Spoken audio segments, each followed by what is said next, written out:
Pinanood ko ang eksena ng kaguluhan na nagaganap sa harap ko habang nakangiti at inactivate ang parehong stealth at camouflage.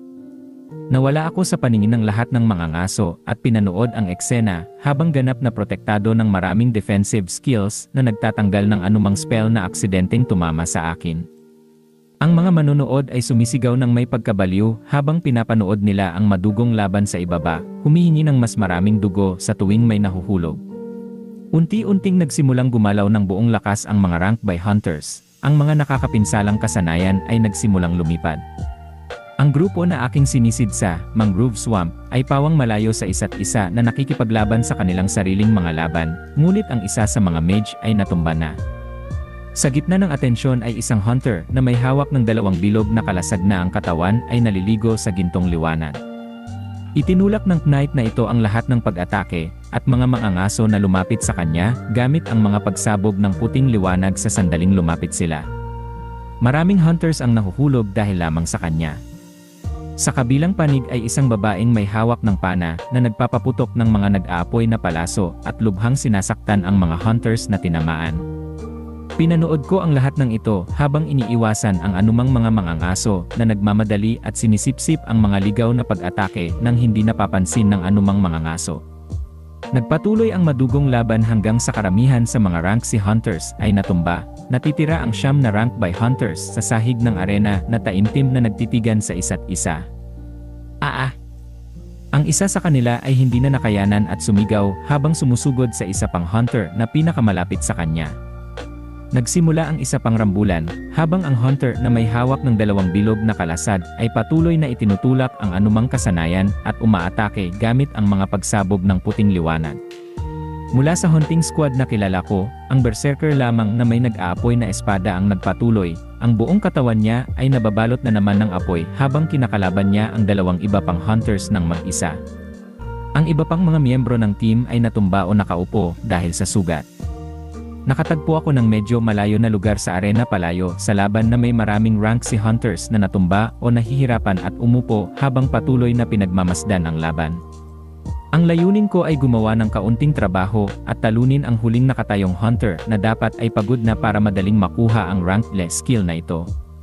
Nagpatuloy ang mahirap na laban habang dalawang hunters na lamang ang magkaharap sa arena. Ang hunter na naliligo sa gintong liwanag na may hawak ng dalawang kalasag at ang hunter na may pana na nagpapaputok ng nag-aapoy na mga palaso.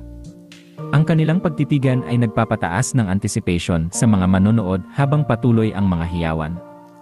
Inaasahan ko na gumawa ng kaunting trabaho at manalo nang maramdaman kong nagbago ang hangin. Sa halip na magtungo sa isa't isa, dalawang hunters ang sabay na lumingon sa aking kinaroroonan. Aba! Tumayo ako at naghanda ng maaga para sa laban dahil mukhang nakita ng mga hunters ang aking stealth at camouflage. Mayroon ba silang skill na tumutulong sa pagtuklas o iba pa? Bahala na, hindi na mahalaga. Isang maliwanag na ngiti ang sumibol sa aking mukha habang pinapanood ko ang babaeng nag-unat ng kanyang pana at nagpaputok ng maraming nag-aapoy na palaso patungo sa akin at ang kumikinang na knight ay sumugod. Makakakuha ako ng pagkakataon na subukan ang nakakapinsalang puwersa ng bagong natutunang skill laban sa dalawang rank by hunters na tila nasa tuktok na ng rangbong ito. Miniature Tornado ay ginamit sa unang pagkakataon. Isang umiikot na masa ng matutulis na hangin ang lumitaw sa harap ko na nagkalat sa mga palasong nagmamadaling papunta sa akin at itinulak ang kumikinang na knight. Naramdaman ko ang paggalaw ng hangin sa aking maitim na buhok habang inutusan ko ang skill na pumunta sa pinakamalapit na hunter. Ang katawan ng kumikinang na knight lumaki. Wow, ang katawan niya ay lumaki habang ang nakasisilaw na liwanag na lumalabas sa kanya ay tumaas. Tinitiis ang mabigat at matutulis na hangin hanggang sa mawala ang skill pagkaraan ng ilang segundo dahil mayroong 10 segundong duration ito. Bumalik ang kanyang katawan sa normal na laki habang siya ay hirap na humihinga, tila ipinagmamalaki ang pagtitiis sa pag-atake. Tumawa ako ng bahagya habang umiling at muling gumamit ng Miniature Tornado. Ang mukha ng knight ay pumutla nang makita niya ang isa pang paparating sa kanya at ginamit ang dalawang kalasag para subukang tiisin ang umiikot na hangin na walang kabuluhan, na tinatangay palayo na may mga sugat sa buong katawan pagkaraan ng 1 segundo. Ang natitirang hunter sa field na nagpapaputok ng mga palaso ay lumipat ng mas malayo sa akin habang patuloy na nagpapaputok. Hindi ko hahayaang magawa niya ang gusto niya dahil ginamit ko ang whirlwind para makalapit at gumamit ng isa pang miniature tornado sa kanyang pwesto.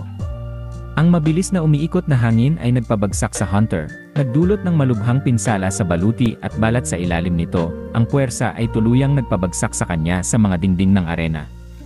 Sumunod ang katahimikan habang nakatayo ako sa isang bukid ng mga hunters na natumba o umiiyak ng may sakit, at may ilan na nawawala ang mga paa at kamay. Waa! Ang mga sigaw ng mga tao ay umabot sa isa pang mas mataas na antas nang makita nila ang katapusan ng laban, at ang malakas na boses ng Rank Lee Hunter ay narinig. Haha! Magaling, magaling, magaling! Inulit ng lalaki ang parehong mga salita ng 3 beses bago siya tumalon mula sa lugar na kinaroroonan niya at bumagsak patungo sa arena na parang kidlat. Tiningnan niya ako mula ulo hanggang paa at tumawa muli bago kumuha ng isang kumikinang na libro mula sa kanyang storage ring. Kalmado ngunit maingat, matalino, at makapangyarihan din. Haha, ang skill book na ito ay hindi na sayang sayo. Dapat sana ay mapupunta ito sa rank by Hunter na may pinakamataas na achievement sa lungsod, ngunit impulsive ako at naniniwala ako sa opportunity at swerte. Ito ay ang iyong kapalaran. Ang skill book ay dinala ng isang manipis na layer ng kumikinang na kuryente at lumutang patungo sa akin. Namangha ako sa mga kasanayan ng isang rank Y Hunter habang tinitingnan ko ang halimaw na lalaki sa harap ko. Ang katawan niya ay parang bulkan na handang sumabog at durugin ang anumang nakatayo sa kanyang daan. Alam kong hindi pa ako handa na harapin ang isang tulad nito. Ang aking mga katangian ay nabasag lamang sa rank E dahil sa ilang support skills, at kailangan kong maglagay ng mas maraming trabaho kung gusto kong maabutan ang mga tao sa yugtong ito bago gumuho ang lahat. Salamat sa opportunity. Kinuha ko ang skill book, sinipsip ito doon mismo nang hindi nasasayang ang isang segundo habang pinasasalamatan ko ang lalaking napapalibutan ng kidlat. Gamitin mo ito ng matalino at subukang umabot sa mas mataas na lugar. Tumango siya habang ang kanyang katawan ay tumaas mula sa lupa ng walang kahirap-hirap, nag-iwan ng ilang salita bago sumugod sa langit at nawala sa isang kislap ng liwanag. Halos hindi ko masundan ang bilis ng kidlat na yon habang umaalis ito, na nagpapalakas pa sa akin na bumalik sa aking pag-iisa sa Dungeon Diving at mabilis na makuha ang antas na yon ng lakas. Pinanood ko ang pagkawala ng kidlat sa abot tanaw at inikot ang arena para hanapin ang mga miyembro ng hunting squad. Ang ilan ay natumba, ngunit lahat sila ay may menor de edad na mga sugat lamang. Sa lakas ng isang rank Y Hunter, ang mga sugat na tulad nito ay gagaling pagkatapos ng mahabang pagtulog sa gabi o ilang healing spells.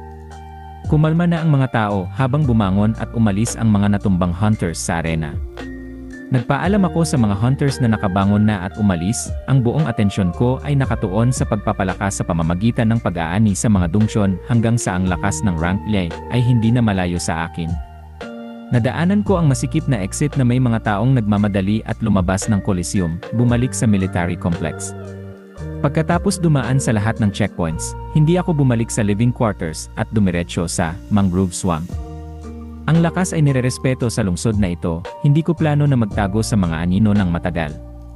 Ipapakita ko sa kanila ang isang sulyap sa aking magagawa habang tinatago pa rin ang isang malaking bahagi ng aking lakas para sa anumang hindi inaasahan. Dahil sa paparating na mga banta ng mga halimaw, walang silbi ang pagtatago ng aking lakas dahil unti-unting ipapakita ito sa takdang panahon. Inisip kong buksan ang stealth at mawala sa paningin ng lahat ng unang pumasok ako sa dungeon ng mag-isa, ngunit nagbago ang isip ko. Maliban na lang kung ang isang peak rank by hunters na katulad ng mga nakita ko sa Coliseum ay sakaling dumaan nang i-activate ko ang skill. Dapat kong makontrol ang impormasyon kung gaano kadalas akong pumapasok sa dungeon na ito sa pamamagitan ng pagpili kung kailan bubuksan at isasara ang stealth para sadyang makita. Pumasok ako sa unang pagkakataon nang hindi nagtatago, at bubuksan ang stealth kapag natalo ko na ang dungeon sa record time. Itatago ko ang sarili ko sa mga panahong ito upang ang aking imposible na clear time ay manatiling lihim. Ipinakita ko ang aking yi sa mga naguguluhang guards na nagpapatrolya sa paligid ng dungeon habang pinapanood nila ako na may mga nagugulat na ekspresyon na papunta sa dungeon at nawawala sa kanilang paningin. Ano? Pumasok siya ng mag-isa. Biglang tumayo si Magnar habang nakikinig sa ulat na dumating lang. Umikot ang mga gear sa kanyang isipan habang tinatanong niya ang sarili kung nakakuha ba siya ng ginto sa hunter na ito, habang nakikita ang pagpapakita ng confidence na ito, o kung mali ang kanyang kalkulasyon at nasayang ang ilang resources. Bumalik ang kanyang walang emosyon na ekspresyon sa kanyang mukha, habang iniisip niya, ang panahon lang ang magsasabi. Sa ibang lugar sa isa sa mga mamahaling hotel sa Star City, isang lalaki ang naggangalit dahil sa isang tawag sa telepono na natanggap niya lang. Siya ay isang veterano na rank by hunter na nasa kalagitnaan na ng pagiging rank E. May hawak na siya ng 2 rank E skills, at kailangan lang ng isa pa para maituring na isang lehitimong E ranker na makakapasok sa pinakamataas na kilalang dungeons. Ang isang libro na kamakailan lamang ay nahulog at nasa pag-aari ni Lightning Hand ay dapat mapunta sa susunod na rank by hunter sa isang listahan. Ang pangalan niya ay nasa tuktok ng listahang iyon. Ngunit naglaro si Lightning Hand gamit ang libro at ibinigay ito sa isang random na rank B sa pamamagitan ng paggawa ng isang kompetisyon sa gitna ng araw. Hindi man lang niya kayang tingnan ang direksyon ng rank E hunter na walang inat na ibinigay ang skill, ngunit tiyak na maaari niyang habulin ang rank by hunter na nakatanggap nito. Inisip niya ito habang kinuha niya ang kanyang telepono para tumawag sa ibang numero. Sa hindi inaasahang pangyayari na mamatay ang hunter, makukuha pa rin niya ang rank E skill na yon. Lumitaw ako sa parehong lugar na napapaligiran ng madilim na berdeng tubig sa paligid ko.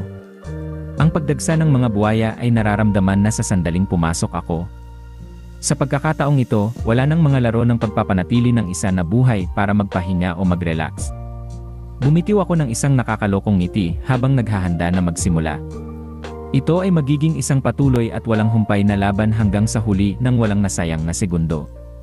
Ang unang gagawin ay ang pagsubok sa flight. Ang aking katawan ay unti-unting umangat mula sa lupa nang ma-activate ang skill, sinusundan ang aking mga iniisip habang dahan-dahang tumataas. Kung iniisip kong umaakyat ako. Anumang direksyon ang gusto ko at magagawa ko ito agad. Lumutang ako ng ilang metro sa ere at dinamdam ang pakiramdam ng maabot ng mga buwaya ang maliit na lugar at tumalon na may nakangangang mga panga. Tiningnan ko ang mga nagpupumiglas na buwaya sa ibaba ko at nagpa siyang magsimula. Sa pagkakataong ito, hindi na ako titigil. Sisirain ko ang lahat ng may buong lakas ko nang hindi masyadong nag-aalala. Hindi man lang ako nagsimula gaya ng karaniwan sa pamamagitan ng paggamit ng mga kasanayan ng unti-unti habang pinapanood ang mga halimaw na ito mamatay. Isang miniature tornado ang lumitaw sa gitna ng mga buwaya, at pagkatapos ay 2 pa ang lumitaw sa kaliwa at kanan nila at patuloy silang dumami. Ang umiikot na puwersa ng miniature tornado ay dinurog ang matigas na kaliskis ng mga buwaya na parang papel at ginawang mincemeat ang mga ito, mabilis na ginawang isang halo ng dugo at karne ang eksena sa ibaba. Na-release ang unang harang at mas maraming buwaya ang sumusugod kung nasaan ako, ngunit hindi ko sila hihintayin. Inutusan ko ang aking katawan na lumipad pasulong, sinusubok ang bilis ng skill sa unang pagkakataon. Ang resulta, mabilis. Gaano kabilis hindi ko alam dahil hindi ko alam kung paano sukatin ang sarili ko, ngunit nakarating ako sa punto kung saan nawala ang unang harang sa loob ng ilang segundo, habang ang mga bagong buwaya ay sumusugod. Kung ilalagay ko ito sa mga salita, kasing bilis ng isang sasakyan na mabilis na bumababa sa highway, kung hindi man mas mabilis pa. Miniature tornado ay ginamit muli habang maraming umiikot na vortex ang lumitaw at dinurog ang lahat sa lugar. Ang mga susunod na minuto ay lumipas ng ganito, habang lumilipad ako sa paligid ng mangrove swamp na gumagamit ng miniature tornado sa bawat halimaw na nakikita ko. Hindi nagtagal bago masira ang huling harang at ang malaking natutulog na titan ay bumangon. Ang nakaharap nito ay patuloy na nagpapalitang miniature tornado kung saan lilitaw ang bago sa sandaling mawala ang isa. Roar! Ang malaking rank B beast na nangangailangan ng maraming rank E hunters para manghuli ay hindi nakapaglagay ng mga depensa o nakagamit ng anumang kasanayan sa harap ng maraming at walang katapusang nakakapinsalang tornadoes. Mabilis na bumitiw ng isang sigaw bago mamatay. Huminga ako ng malalim habang kinokontrol ko ang aking paghinga para kumalma. Ganito ang gagawin ko mula ngayon. Hindi na ako mag-aalala sa mga iniisip ng iba at sa kanilang mga reaksyon. Hindi kong magpapatuloy ako sa ganitong mabilis na pag-unlad. Ang buong dungeon na ito ay tumagal sa akin ng 30 minuto o kaunti pa. Hindi ko hahayaang mawala ito sa pagkakataong ito. Kinokolekta ko na ang rank by course, habang nahuhulog ang mga halimaw, at ginawa ko rin ito nang madurog ang malaking titan, at nag-drop pa ng marami at isang rank B skill book. Naalala ko kung paano ang Solael's Castle ay may pagkakataong mag-drop ng mas mataas na ranggo na skill kahit na ito ay isang rank C dungeon, at nagtaka kung gaano karaming beses ko kailangang ulitin ang rank B dungeon, Mangrove Swamp, bago mahulog ang isang rank E skill book. Nagningning ang aking mga mata sa excitement habang inaasahan ko ito, habang nanatili ako sa error at sinipsip ang rank by course agad. Ang skill book na nahulog sa pagkakataong ito ay Curse of Slowness, isang curse-type skill na hindi ko pa nakakaharap dati na lubos na nagpapabagal sa bilis ng kalaban na tinamaan nito. Hindi ko alam kung kailan ko gagamitin ito, ngunit sinipsip ko pa rin ito. Kukunin ko ang lahat ng kaya ko at mag-iisip mamaya. Sa sandaling masipsip ang mga cores na nahulog sa dungeon, inabot ko ang berdeng kristal na tumaas at inilipat sa labas ng monolith na aktibo pa rin ang stealth. Ang mga cores mula sa isang dungeon run ay hindi sapat para maabot ko ang tuktok ng rank by vitality at strength attribute nang hindi sumisisid ng ilang beses kahit na ginagawa ko ito ng mag-isa. Mas mataas ang iyong pag-akyat, mas maraming cores ng katumbas na ranggo ang kailangan mo para itaas ang iyong mga katangian. Ang mga focus cores na hindi kapaki-pakinabang sa akin ay ibebenta ko mamaya. Pumunta ako sa isa sa mga parisukat na pinto ng monolith habang nawawala ako sa loob muli. Sa pagkakataong ito, patuloy akong sisid sa dungeon na ito kahit na lumubog na ang araw. Nagpatuloy ang aking masiglang dungeon diving sa susunod na ilang oras. Sa ika-10 pagsisid sa dungeon, na-max out ko na ang aking vitality at strength attributes sa pamamagitan ng pagsipsip ng lahat ng mga cores na nahulog na nagdala sa akin sa tuktok ng rank E. 3 beses pa lamang akong sumisid pagkatapos noon bago ko tinapos ang gabi. Suwerte akong nakatanggap ng item o skill book sa bawat isa sa 13 pagsisid na yon at lahat sila ay rank E. Kahit na random ang lahat ng nahuhulog, nakakuha ako ng isang defensive skill na katulad ng Arcanist Sphere of Protection na tinatawag na Golden Halo, na kapag ginamit ay magkakaroon ng halo ng liwanag sa paligid ng aking katawan na nagtatanggal ng anumang pag-atake na tinutungo rito. Isa ay isang offensive mage skill na tinatawag na Doom Bolt na tumatawag ng isang maitim na pulang kidlat na may mas mataas na pinsala kaysa sa Miniature Tornado dahil maaari nitong mapaston ang titan ng Mangrove Swamp gamit ang isang pagtama. Ang tanging disbentaha ay ito ay isang single target skill. May 3 kasanayan na nangangailangan ng mga partikular na armas para magamit kaya iiwan ko ang mga ito para palitan mamaya. At ang natitirang 5 kasanayan ay mga support skills na nagpapalakas sa akin sa lahat ng paraan. Ang Lightfoot at Windrider ay parehong nagpataas ng aking bilis ng 100% na nagpapataas kung gaano kabilis ako gumalaw at lumipad sa isang nakakabaliw na antas. Ang Rigorous ay nagpapataas sa mga epekto ng lahat ng defensive skills ng 50% at ang Shadow Veil ay isa pang skill na katulad ng Stealth at Camouflage na kumpiyansa ako na kapag na-activate ko na ito, ang mga rank E hunters lamang ang may pagkakataong mapansin ako. Ang huling skill na lumabas sa 13 pagsisid na ito, Wild Heart, ay ang aking paborito dahil pinapataas nito ang pinsala ng lahat ng aking mga kasanayan ng 50%, na patuloy na ginagawang mas nakamamatay ang pinsala ng aking mga kasanayan at nagiging medyo magagamit pa rin ang mga rank D skills kahit sa puntong ito. Walang nakitang rank E skill kahit pagkatapos ng 13 pagsisid na ito na nakakadismaya sa akin, ngunit ginagawa rin akong mas umaasa para sa kung kailan talaga mahuhulog ang isa. May 3 items na nahulog kasama ang mga kasanayan, 2 sa mga ito ay Scale Armor at isang Fanged Sword. Ang Scale Armor ay isang rank B item na may mas mahusay na depensa kaysa sa rank C, Igneous Armor, kaya pinalitan ko agad ang mga ito. Status Window. Noah Osmond. Occupation, Hunter. Vitality, 250 plus 40. Focus. Strength, 250 plus 60. Skill, Equipment. Ang aking panel ay ibang-iba na mula sa ilang araw na ang nakakaraan, at may isang bagay na hindi ko pinansin ang nakakuha ng aking atensyon. Nang hindi ko alam, ang aking strength attribute ay lumampas na sa karaniwang pamantayan ng rank E. Ang mga cores na nahuhulog mula sa rank E dungeons ay maaaring magdala ng iyong mga attributes hanggang sa 300. Dahil palagi kong tinitiyak na may ilang aktibong kasanayan na nagdaragdag ng attributes, nakakuha ako ng bonus na pansamantala lamang sa karamihan ng mga tao at ginawa itong permanente.